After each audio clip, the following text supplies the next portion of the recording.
The cold of the iron was a living thing in her palm, a dense and ancient chill that seeped through her glove and into her bones. It was the only cold she felt. The wind that scoured the high granite faces of the ridge was a familiar pressure, a constant sculptor of the stunted pines and the woman who moved among them. Her dog, a great shepherd whose coat was the color of winter dusk, stood motionless beside her, his head raised, his ears a perfect study in attention. He tasted the air not for threat, but for confirmation. The scent of pine and stone and the high, thin promise of snow was all there was. Below them, the valley was a distant smudge, a place of memory and smoke she had climbed away from. She faced the rock wall, a sheer cliff that looked no different from any other for 100 miles, save for a fissure so narrow it seemed a trick of the light. Her fingers, numb in their leather casings, traced the edge of a single, perfectly square stone that was not quite flush with its neighbors. Here! She inserted the key. It was heavy, wrought from dark metal, its tooth a complex map of wards and tumblers. For a moment, there was only resistance. Then, with a groan that was less a sound and more a vibration felt deep in the chest, something massive shifted within the mountain. The stone block receded an inch, silent as a sigh. She put her shoulder to it and pushed. It swung inward, a door of impossible weight moving on hinges of forgotten genius. A wave of air, still and dry and smelling of dust and deep time, washed over her. Fen whined softly, a low note of uncertainty. She put a hand on his thick ruff. "Hush now," she murmured, her voice rough from disuse. The word was a puff of white in the frigid air. Inside was not a cave, but a room. It was cut from the living rock, the walls smooth and true. A stone hearth stood cold against the far wall, its chimney a dark throat vanishing into the mountain's peak. Shelves, also carved from the rock, lined one entire wall, bare and waiting. A heavy table and two simple benches, hewn from the same stone as the walls, sat in the center. Dust motes danced in the single shaft of grey light from the open door, a silent ballet in a tomb of preparation. She stepped inside, her boots scuffing on the stone floor. This was the place from the stories her husband had told, the sanctuary he had built with his own hands and the knowledge passed down from his father. A place of last resort. A fortress against a world that could turn cold as iron. She had thought it a fantasy, a comfort whispered in the dark. Now, with the key in her hand and the door open before her, she knew it was the only truth she had left. She spent the first week in a fever of labor, a rhythm of work that pushed memory into the back corners of her mind. The shelter was a vessel waiting to be filled, and she was its solitary, determined steward. Each morning before the sun crested the eastern peaks, she and Fen would descend a treacherous game trail to the creek that ran milky with glacial melt. She hauled the water back in two heavy buckets yoked across her shoulders, her muscles screaming in protest, then burning with a clean, honest fire. The water went into a stone cistern carved near the hearth, its contents staying cool and pure in the mountain's belly. The rest of the day was for wood. The slopes below the shelter were littered with deadfall, pine and fir bleached silver by the sun and wind. She worked with a small axe and a frame saw, her movements economical and practiced. She did not chop wildly, but read the grain of each log, finding the weaknesses, letting the weight of the axe do the work. Fen would lie nearby, a silent guardian, his gold eyes tracking the slow circle of a hawk high overhead or the rustle of a martin in the undergrowth. He never barked. His presence was a warning more potent than any sound. She stacked the cut logs along the interior wall opposite the shelves, a dense barricade of fuel that grew with each passing day. It was a measure of security, a physical manifestation of time bought against the coming cold. In the evenings, she would light a single tallow lamp, its small, steady flame pushing back the immense dark. The light gilded the stacks of wood, the empty shelves, the cold hearth. It was in these quiet hours that she took stock of what her husband had left. Tucked into a recess behind a loose stone were sealed clay pots filled with dried beans, salted meat, and hard winter flour. There were tins of matches, carefully wrapped in oilcloth. There were blankets, woven thick and heavy, smelling faintly of cedar. He had prepared for this. For her. The thought was a sharp pang, a pain she immediately walled off with the next task. Prepare. Survive. These were the only commandments that mattered now. The valley below remained a place she refused to look at, a haze of smoke from chimneys she would never stand beside again. They had cast her out, and she had climbed until their world was nothing but a rumor beneath her feet. The name they had given her was a burr that clung to her thoughts in the quiet moments. Scrabblecider. It was Marshal Graves who had first said it, his voice ringing with the pompous certainty of a man who had never known doubt. He stood on the steps of the meeting hall, the town huddled before him like nervous sheep. Her husband was 2 days in the ground, the raw earth of his grave still a shock against the green of the churchyard. Graves had pointed a thick finger not at her, but at the hard scrabble ridge that loomed over their prosperous little valley. She is of that place now, he had declared, his words carrying the weight of judgment. Hard people for a hard land. Let the mountain have her. They had called her husband a strange man, a mason who preferred the solitude of stone to the company of his neighbors. He had looked at the mountains not as a barrier, but as a promise. He saw the way the wind moved, the way the snow piled in the drifts, the way the town was built in a bowl with only one way in or out. He saw their complacency, their belief in their own permanence, and it had made him uneasy. He had tried to warn them. He spoke of reinforcing the meeting hall roof, of building a stone breakwater where the creek flooded each spring, of laying in a communal supply for a hard winter. They had laughed at him. Graves had called him the prophet of stone, a mocking title that stuck. When the fever took him, swift and brutal, their suspicion of his strangeness curdled into fear, and that fear was transferred to her. She was the outsider, the woman who spoke little, who knew the names of plants they considered weeds, whose gaze was as steady and unsettling as the mountain itself. They did not drive her out with fists or fire, but with a wall of silence, a collective turning of backs that was more absolute than any physical barrier. So she had walked away, with only the dog and the key and the clothes on her back. Now, as the first flakes of snow began to drift down from a sky the color of lead, she felt not bitterness, but a strange, cold clarity. Let the mountain have her. It already had. Fen rose from his place by the hearth and pushed his wet nose into her hand, his body a tense line of awareness. The wind was changing, the low moan through the pines deepening into a predatory growl. The snow was no longer drifting. It was beginning to drive. The storm did not arrive, it fell. It was as if the sky, heavy and bruised for days, simply cracked open and let the full weight of winter plummet to the earth. The world beyond the stone door vanished. There was no mountain, no valley, no sky, only a churning, vertical torrent of white. The sound was the first shock, a physical blow. It was not the whisper of snowfall but the roar of 1,000 waterfalls, a deafening, unceasing onslaught that vibrated through the rock and into her bones. The wind shrieked, a high, thin note of madness weaving through the bass rumble of the blizzard. Anya checked the door, a massive slab of stone and timber that her husband had seated into the mountain's bedrock.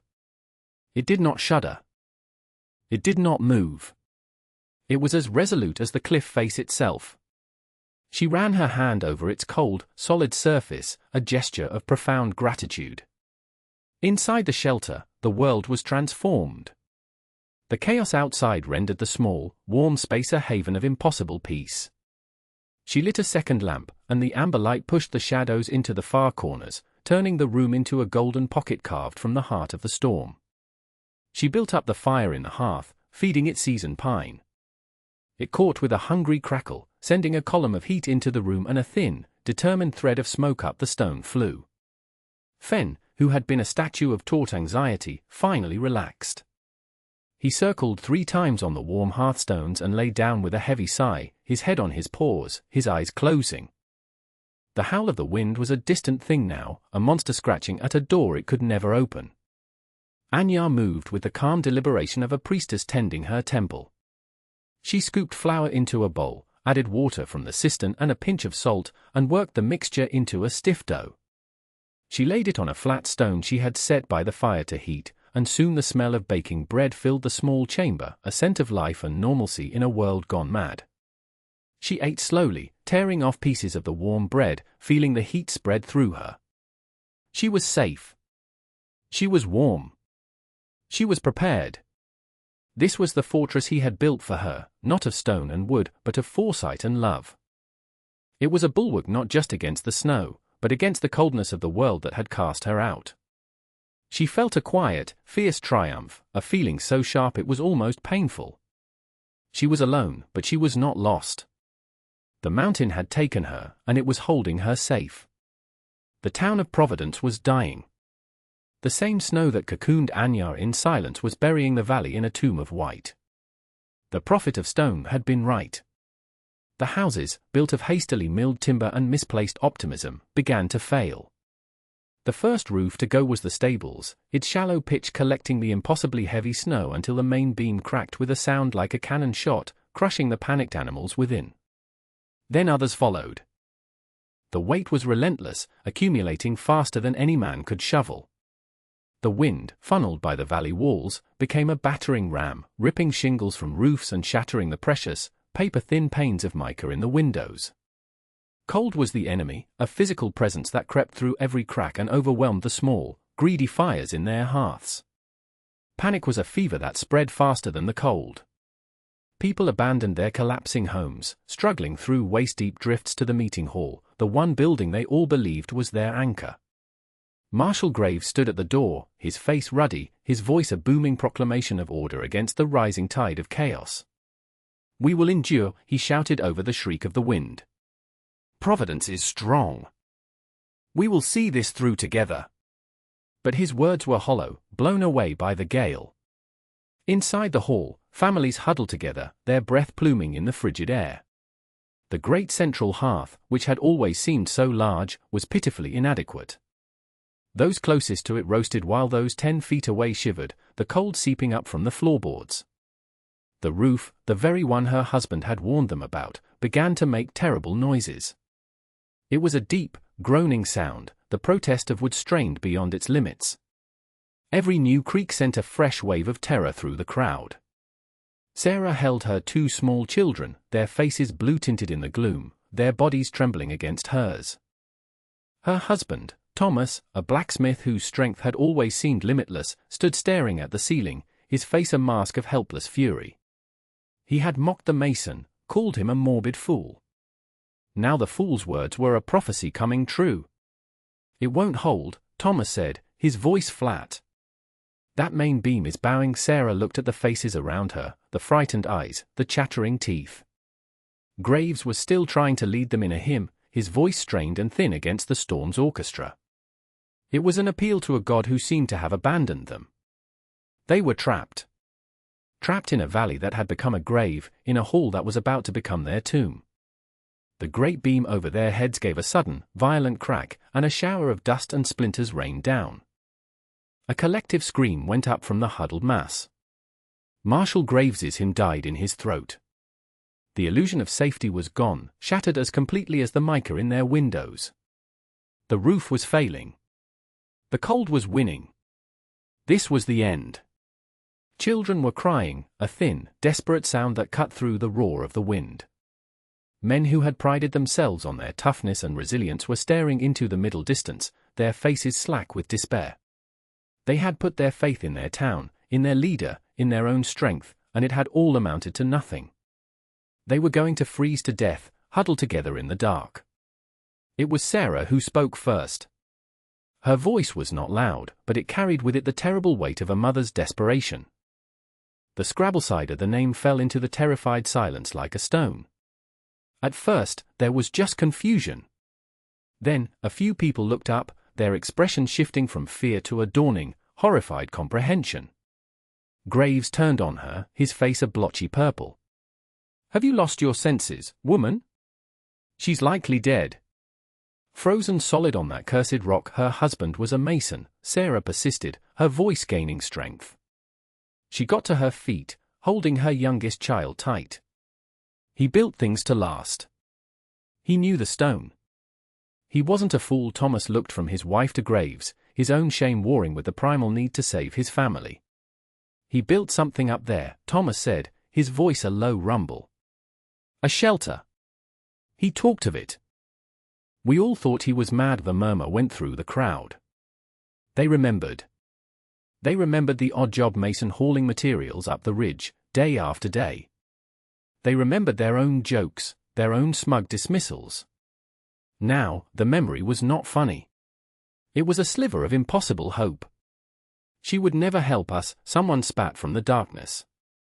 Not after how we treated her, we sent her up there to die, another voice added, thick with guilt. Graves seized on the doubt. She would watch us freeze and call it justice. We will put our faith in the Lord, not in some bitter outcast. The Lord isn't holding up this roof, Marshal, Thomas said, his voice cold as iron. He looked at Sarah, at the fierce, unyielding love in her eyes. I'm going, Graves sputtered, speechless. It's suicide. You won't make it 100 yards. Staying here is suicide, Thomas countered. He turned to the crowd. Who will come? For the children.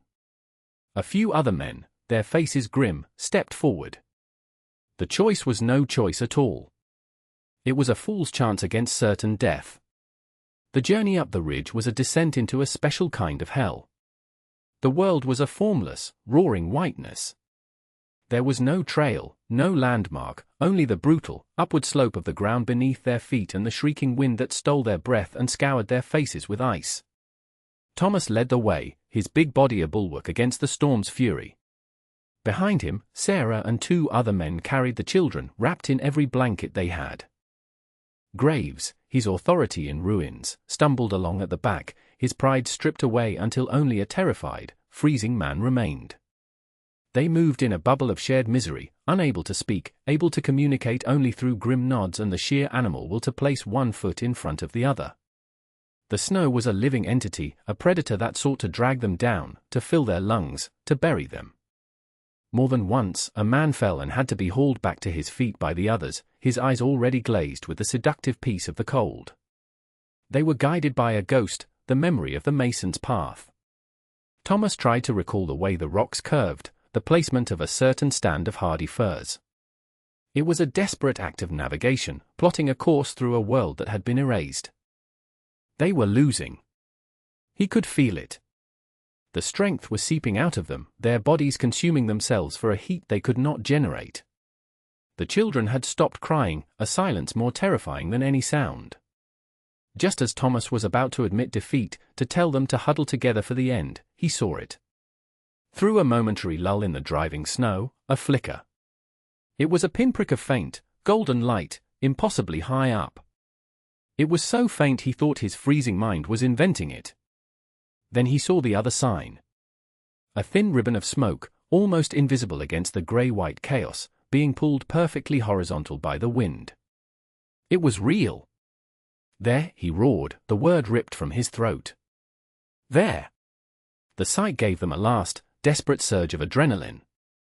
They clawed their way up the final, steepest part of the slope, their lungs burning, their limbs numb.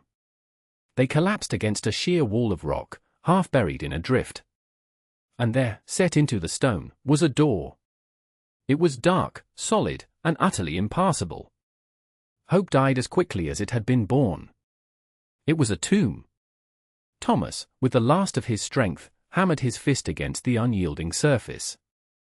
The sound was pathetic, swallowed by the storm. He pounded again, and again, screaming a name he had once scorned. Anya! Inside, the sound was a dull, rhythmic thudding, a disturbance in the muffled peace of the shelter. Fen lifted his head from his paws, a low growl vibrating in his chest. Anya, who had been checking the seals on the clay pots of dried fruit, froze. It was not the sound of the storm. It was not the sound of the mountain. It was the sound of a fist. Her first thought was that the storm had driven some large animal, a bear perhaps, to seek shelter in the lee of the cliff. But the rhythm was too steady, too desperate. It was human. Fen was on his feet now, standing between her and the door, the fur on his neck raised. She placed a calming hand on his back, but her own heart was hammering against her ribs. No one could have survived the climb. It was impossible. The pounding came again, louder this time, frantic. It was accompanied by a thin, shredded cry, a voice almost entirely consumed by the wind. She recognized it. Thomas. A cold dread, entirely different from the fear of the storm, washed over her. She had imagined many things in her isolation, but never this. Never them.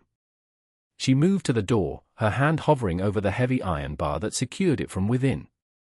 What did they want? Had they come to finish the job, to drive her from her last refuge? But the desperation in the sound told a different story. This was not the sound of malice. It was the sound of utter, final need. She looked around her small, warm world. The crackling fire. The sleeping dog. The scent of bread and security. This was hers. She had earned it through their rejection. She owed them nothing. The pounding stopped. There was only the howl of the wind. A terrible, aching silence settled where the fists had been. They were giving up. They were going to die on her doorstep. She saw her husband's face in her mind, his kind eyes, the sadness in them when he spoke of the town's foolishness. He had built this place for her survival, not for her vengeance. With a steady hand, she lifted the bar. The moment the lock disengaged, the wind tore the door from her grasp, slamming it inward against the stone wall. A vortex of snow and ice-cold air blasted into the room, extinguishing one of the lamps and sending sparks flying from the hearth. In the doorway, framed against the swirling white maelstrom, were figures. They were more like snow-caked effigies than people, their faces hidden by ice, their bodies bent and broken. Sarah was in the front, holding a small, still bundle. She stumbled forward and fell to her knees on the stone floor. She lifted her head, and through a mask of frozen tears, her eyes met Anyar's. "Please," she whispered, the word a ragged exhalation. Anyar looked past her, at Thomas, at the other men, and finally at the stooped figure of Marshal Graves, his face a ruin of shame and defeat. She said nothing. She simply stood back, holding the door, and let them in. They stumbled into the warmth as if entering another world. The sudden cessation of the wind's roar left them momentarily deaf, the silence of the shelter profound. They blinked in the golden lamplight, their frozen faces beginning to thaw into expressions of stunned disbelief. They saw the towering stacks of firewood, the neatly organized shelves, the pot of water simmering by the hearth. They saw a world not of desperate survival, but of calm, ordered foresight. It was a deep and searing indictment of their own folly. Anyar barred the great door, and the world of the storm was once again shut out. The room settled back into its cocoon of quiet. Fen stood warily, his eyes tracking every movement, a low growl still simmering in his throat. Anyar ignored the men. She went to Sarah, who was trying to chafe life back into the hands of her youngest child. Anyar took a clean cloth, dipped it in the pot of warm water, and gently began to wipe the ice from the child's face. Her touch was firm, impersonal, yet infinitely gentle. She then ladled some warm broth into a cup and handed it to Sarah. "Drink," she said. It was the first word she had spoken to any of them. Sarah took it, her hand shaking too much to hold it steady. Thomas came and held it for her. As Anyar moved back to the hearth, her gaze fell upon the mantelpiece, a single, massive lintel of stone set above the fire. Carved into its center, deep and sure, were two sets of initials, A.R. and Mr. A, her own, and his. Michael. The sight of them unlocked a memory she had held at bay for months. It came not as a ghost, but as a warmth spreading through her chest, as real as the fire in the hearth. It was the last summer, the shelter nearly complete. He had been carving those initials, his mason's hammer and chisel tapping out a steady rhythm. She had been sitting on the stone bench, watching him.